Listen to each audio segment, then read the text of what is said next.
ফাইজলামি শুরু করে সারা দেশব্যাপী ফাইজলামি শুরু করে দিয়েছে একেবারে নির্মমভাবে, অহেতুকভাবে। এই যে অসহায় মানুষগুলোকে, ছাত্র পড়তে গিয়েছে, বাবা মার স্বপ্ন লালন করা ছাত্র, ছেলেটা ইঞ্জিনিয়ার হবে, ছেলেটা মেডিকেল সায়েন্সের পরে বড় একজন ডক্টর হবে, পিটায় মেরে ফেলে দিল তাকে।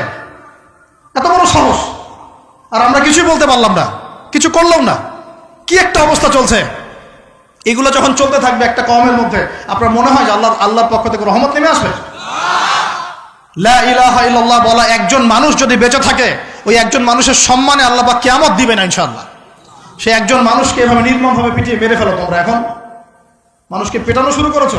নবী সাল্লাল্লাহু আলাইহি ওয়াসাল্লাম শেষ জামানার হাদিস সম্পর্কে বলেছিলেন যে আমি এক শ্রেণীর মানুষকে দেখি নাই যারা আসবে মানুষকে নির্মমভাবে মারবে।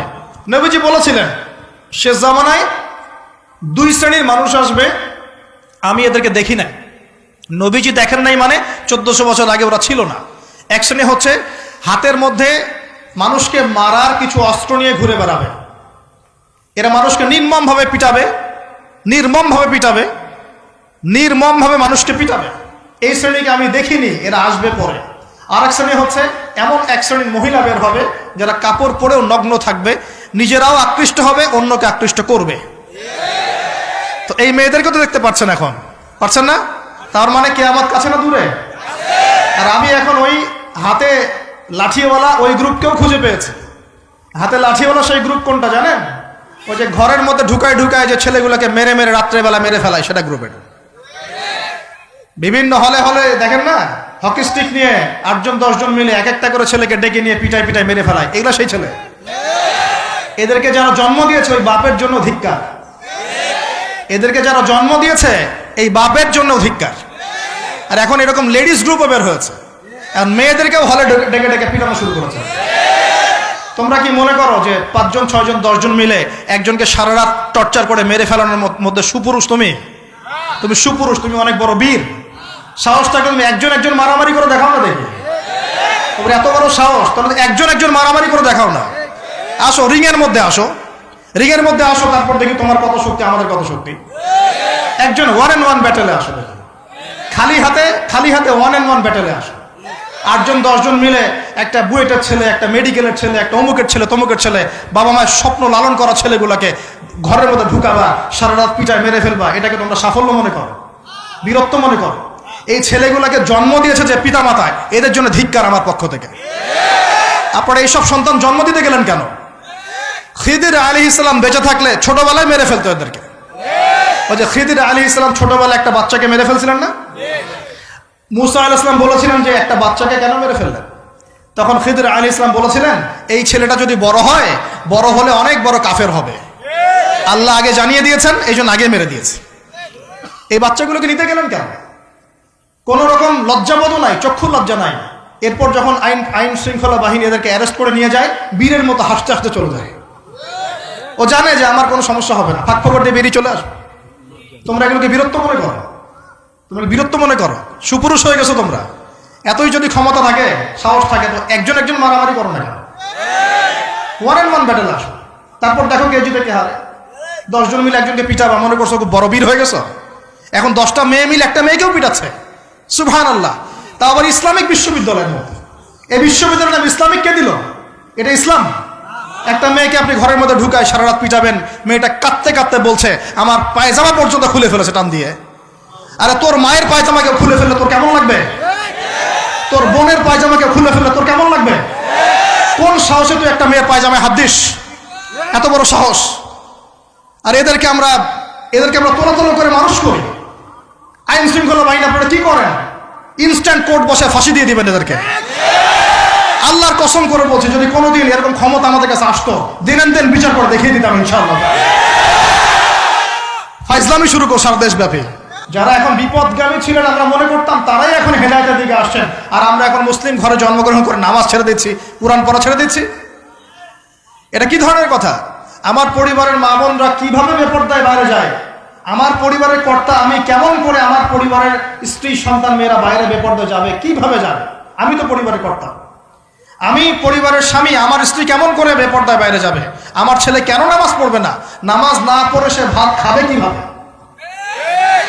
নামাজ না পড়ে আমার পরিবারে আমার ছেলে ভাত খাবে কিভাবে? আমার মেয়ে কেমন করে ভাত খাবে?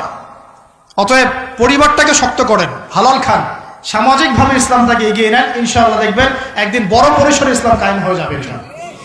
আর আমরা কারোর জন্য বদদোয়া করব না, আমরা দোয়া করব আল্লাহ পাক যেন ঊর্ধ্বতন কর্তৃপক্ষ সবাইকে হেদায়েত দান করেন এবং অন্যায়ের বিরুদ্ধে দাঁড়ানোর তৌফিক দান করেন এবং তাদের হাতে হলেও আল্লাহ পাক যেন ন্যায় প্রতিষ্ঠা করার তৌফিক দান করেন।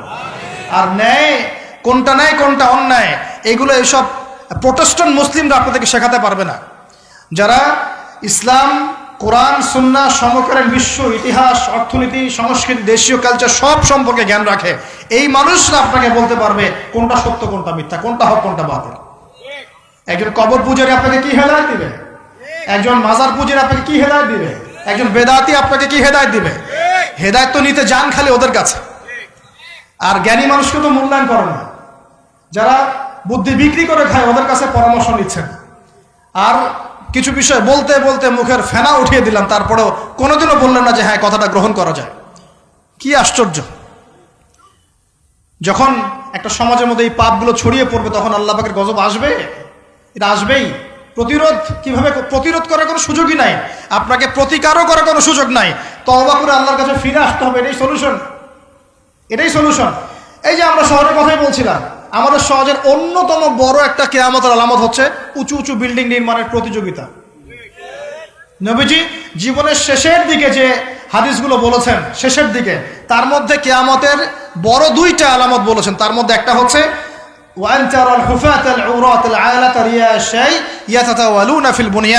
যখন দেখবে সমাজের সবচেয়ে নিম্ন শ্রেণীর মানুষেরা, রাখাল টাইপের মানুষ, গায়ে জামা নাই, পায়ে স্যান্ডেল নাই, উঁচু উঁচু বিল্ডিং নির্মাণের প্রতিযোগিতা করছে।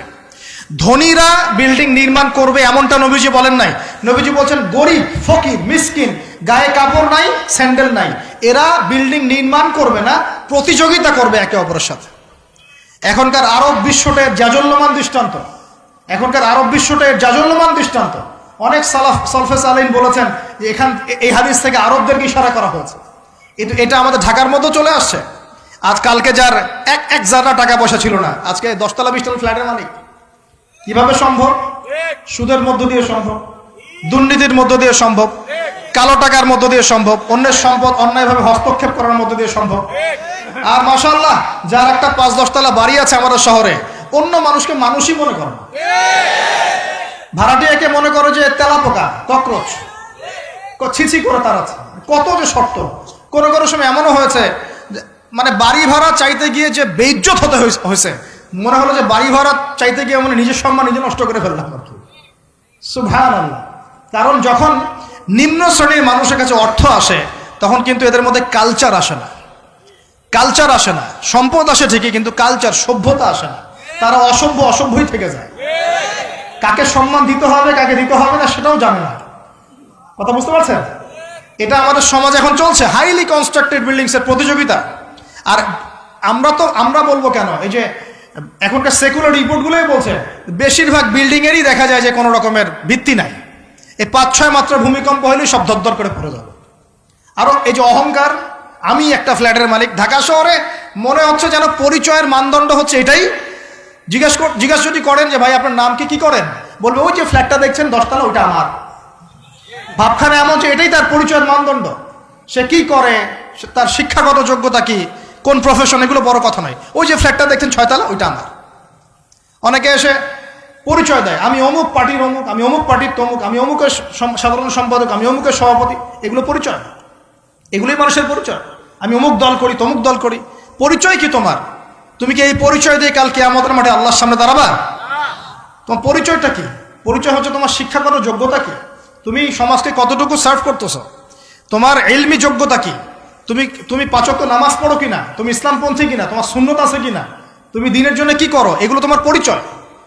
আল্লাহ রাব্বুল আলামিন আমাদের কথাগুলো বোঝার তৌফিক দান করুন। আমাদের সমাজে হাইলি কনস্ট্রাক্টেড বিল্ডিংস এর প্রতিযোগিতা চলছে। দেখেন, বিল্ডিং নির্মাণ করা পাপের কিছু নয়, কিন্তু এগুলোর মধ্য দিয়ে অহংকার করাটাই পাপের। আর অহংকার করলে আল্লাহ পাক এগুলোকে ধসিয়ে দিতে সময় নেবেন না। আল্লাহ পাক আমাদেরকে বোঝার তৌফিক দান করুন। আমাদের সমাজে রন্ধে রন্ধে এগুলো চলছে। আমাদের খেয়ানত, অবিশ্বাস, সুদ চলছে, জেনা চলছে, ফ্ল্যাটে ফ্ল্যাটে জেনা চলছে, ফ্ল্যাটে ফ্ল্যাটে জেনা। জেনা মানে শুধু শারীরিক ইলিগেল ফিজিক্যাল রিলেশনশিপই নয়, জেনার মধ্যে চোখের জেনা আছে, কথার জেনা আছে। চলাফেরার জেনা আছে।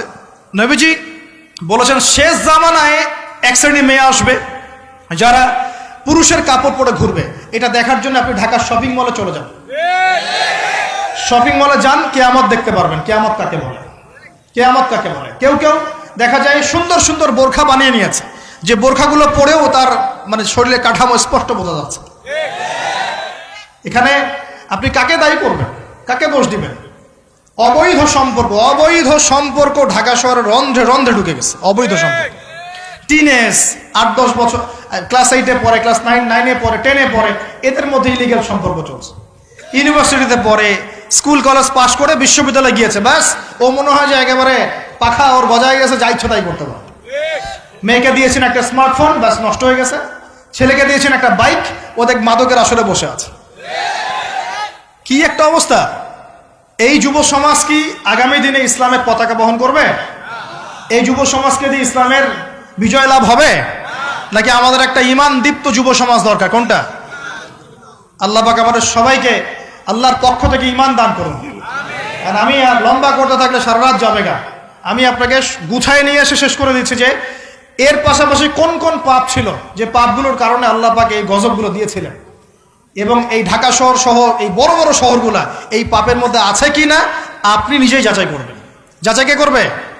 আপনি যাচাই করবেন, আমি যাচাই করব না। 1 নম্বর শিরকের পাপ আছে না নাই? কুফরির পাপ 2 আছে না নাই? আমানত উঠে যাওয়া আছে না নাই? আমানত উঠে যায় নাই? কোন জায়গায় আমানত আছে? কেউ বলছে যে আমি জনগণের কল্যাণে নিজেকে নিয়োজিত করেছি, উপর থেকে হাতি আসলে ও খাইতে খাইতে খাইতে মাসি বানায় দেয়, তাই না? এগুলো একটা বাজেট আসছে 1 কোটি টাকার, দেখবেন আস্তে আস্তে আস্তে 10 লাখ টাকায় নেমে আসছে, শেষ না? এ খাবে 10, ও খাবে 5, এ খাবে 5 করতে করতে করতে জনগণ খাবে 10। তা আমানত উঠে যায় নাই সমাজ থেকে? 3 নম্বর আমানত উঠে যাবে। 4 বিশ্বাস উঠে যাবে। বিশ্বাস উঠে গেছে না? বাবাও ছেলেকে বিশ্বাস করতে পারে না, এখন স্বামী স্ত্রীকে বিশ্বাস করতে পারে। মনে রাখবেন, একটা সমাজে যদি বিশ্বাস না থাকে একের প্রতি অন্যের, এই সমাজের মধ্যে কখনো শান্তি আসবে না। আসবে? আসবে না। আপনি পরিবারে শান্তি পাবেন না, সমাজ তো দূরের কথা। এবার আসেন 5 নম্বর হচ্ছে মাপে কম দেওয়া। মাপে কি ভাই? এই মাপে কম দেওয়াটা আমাদের সমাজে পাপের মধ্যে নাই? ব্যবসায়ী যারা আছেন সতর্ক হয়ে যান। আপনি যদি মাপে কম দেন, এই পুরো রিজিক আপনার জন্য হারাম হয়ে যাবে। আল্লাহ পাক বলেছেন এই মাপে কম দেয়া হারাম রিজিক খেয়ে ইবাদত করলে ইবাদত কবুল হবে না। পৃথিবীতে সর্বপ্রথম কওমে মাদিয়ানকে ভূমিকম্প দিয়ে ধ্বংস করে দেওয়া হয়েছিল। তাদের প্রধান অপরাধ ছিল মাপে কম দেওয়া, যেটা আমাদের মধ্যে ছড়িয়ে পড়েছে। মাপে কম দিচ্ছি আমরা।